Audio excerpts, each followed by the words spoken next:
বিকাল পর্যন্ত আপনার হলো শেখ হাসিনার বিচার নিয়ে আলোচনা হবে, এবং বিকাল থেকে শুরু করে রাত 12টা পর্যন্ত পিনাকি এবং ইলিয়াসরা ধানমন্ডি 32 নিয়ে ক্যাসাল করবে। পুরোটা বিষয় বিচার এবং ধানমন্ডি 32 কেন্দ্রিক একটা জ্যামিং সৃষ্টি করেছে, ইনফরমেশন জ্যামিং, যে অন্য কোনো কিছু টাইম লাইটে আসবে না। গ্রামীণের ইউনিভার্সিটি নিছে, গ্রামীণের ম্যান পাওয়ার লাইসেন্স নিছে, গ্রামীণের 67 কোটি টাকা মাপ নিছে, গ্রামীণের আপনার হলো 25% আপনার হলো শেয়ার থেকে কমায় 10% নিয়ে আসছে, গ্রামীণ দিয়ে এত কিছু করছে। ইউনূস সাহেব যে জাতিসংঘের মহাসচিব হতে চাচ্ছেন, এখান থেকে হলো উনি আমেরিকানদের খুশি করার জন্য এই কাজটা করলেন। সরকার সম্পূর্ণ লুকিয়ে এটা করেছে। তবে ইউনূস নিজে বন্দর পরিচালনা করুক, নিজের কোম্পানি গ্রামীণ দিয়ে করুক, তারপরে বিদেশি কোম্পানিকে না দেখ। দেশের সাথে, দেশের জনগণের সাথে সম্পূর্ণ বিশ্বাসঘাতকতা হয়েছে বলে আমি মনে করি। এক নাম্বার বিষয় হলো যে শেখ হাসিনার বিচার, শেখ হাসিনার বিচার, এই বিচার করতে কিন্তু বিদেশি রাষ্ট্রগুলোরও সমর্থন প্রয়োজন, সহযোগিতা প্রয়োজন। যদি এরকম উনি ভেবে থাকেন যে আপনারা সেই সমর্থন নিয়ে বিচার করবেন, সেটা একটা বিষয়, কিন্তু আমার প্রশ্ন হলো যে সেইটা আপনি বিচারের দিনেই বন্দর কেন করলেন, তাই না? বিচারের দিনে এটা একটা ধূর্ত কাজ করেছেন, ধূর্ত শেয়ালের মতো কাজ করেছেন।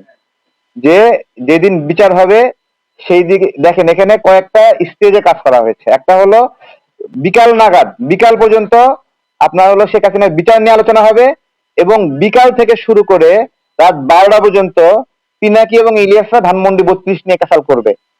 পুরোটা বিষয় বিচার এবং ধানমন্ডি 32 কেন্দ্রিক একটা জ্যামিং সৃষ্টি করেছে, ইনফরমেশন জ্যামিং, যে অন্য কোনো কিছু টাইম লাইটে আসবে না।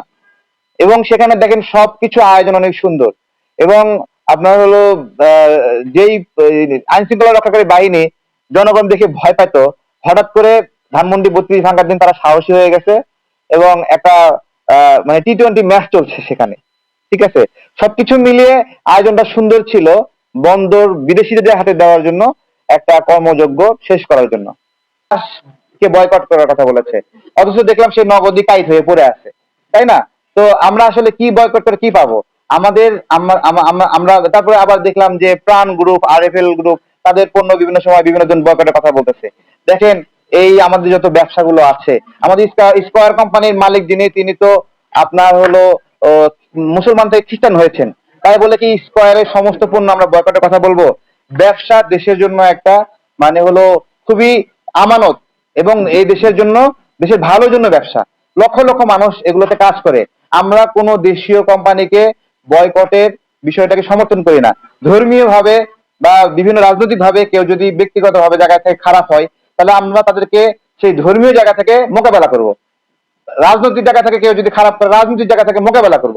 কিন্তু আমরা আমরা টেলিনরের কথা বলছেন, টেলিনর গ্রামীণ ফোন শেয়ার হিসেবে কাজ করে।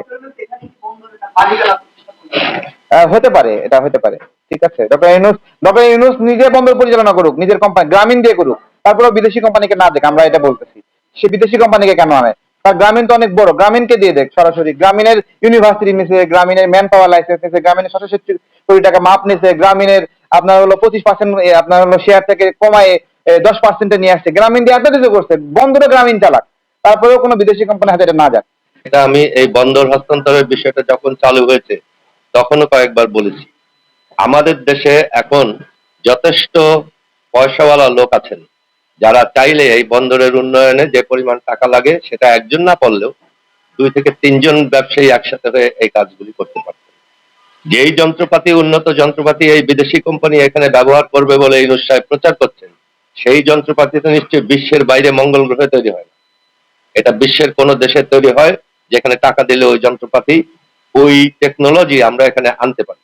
যে আমাদের দেশীয় ভাবে টাকা সংগ্রহ করে আমাদের দেশীয় কয়েকজন ব্যবসায়ীকে যদি এই বন্দরের উন্নয়নের জন্য কাজটা দেওয়া হতো স্বচ্ছ টেন্ডারের মাধ্যমে, জনগণ জানতো কে পাচ্ছে, এবং আমরা ওই বিশ্বমানের ইকুইপমেন্ট গুলি আনার পরে তা সেটার উপরে আমাদের লোকজন যথেষ্ট দক্ষতার সাথে বিভিন্ন দেশে চাকরি করছে, তাদেরকে এটা ট্রেনিং দিলে এই যে 1 বছরের মধ্যে ওনারা যে বিদেশিদের হাতে তুলে দেন, এই 1 বছরের মধ্যে চট্টগ্রাম বন্দর পরিচালনার জন্য একটা দক্ষ জনশক্তি এবং ভালো ইকুইপমেন্ট জোগাড় করা যেত। সরকার সেই চেষ্টা একেবারেই করেননি। সরকার বাংলাদেশিদের সাথে এটা নিয়ে কোনো আলাপ করেননি, কোনো ব্যবসায়ীর সাথে না, কোনো ইনভেস্টরের সাথে না, জনগণের সাথে না। সরকার সম্পূর্ণ লুকিয়ে এটা করেছে। আমার ধারণা হয় ইউনূস সাহেব যে জাতিসংঘের মহাসচিব হতে চাচ্ছেন, এখান থেকে হলো উনি আমেরিকানদের খুশি করার জন্য এই কাজটা করলেন। দেশের সাথে, দেশের জনগণের সাথে সম্পূর্ণ বিশ্বাসঘাতকতা হয়েছে বলে আমি মনে করি, ইউনূস সাহেবের একার একটা লাভের জন্য। উনি দেশকে সম্পূর্ণ অগ্রাহ্য করেছেন, জাতিকে সম্পূর্ণ অগ্রাহ্য করেছেন, জনমতকে অগ্রাহ্য করেছেন এর মাধ্যমে।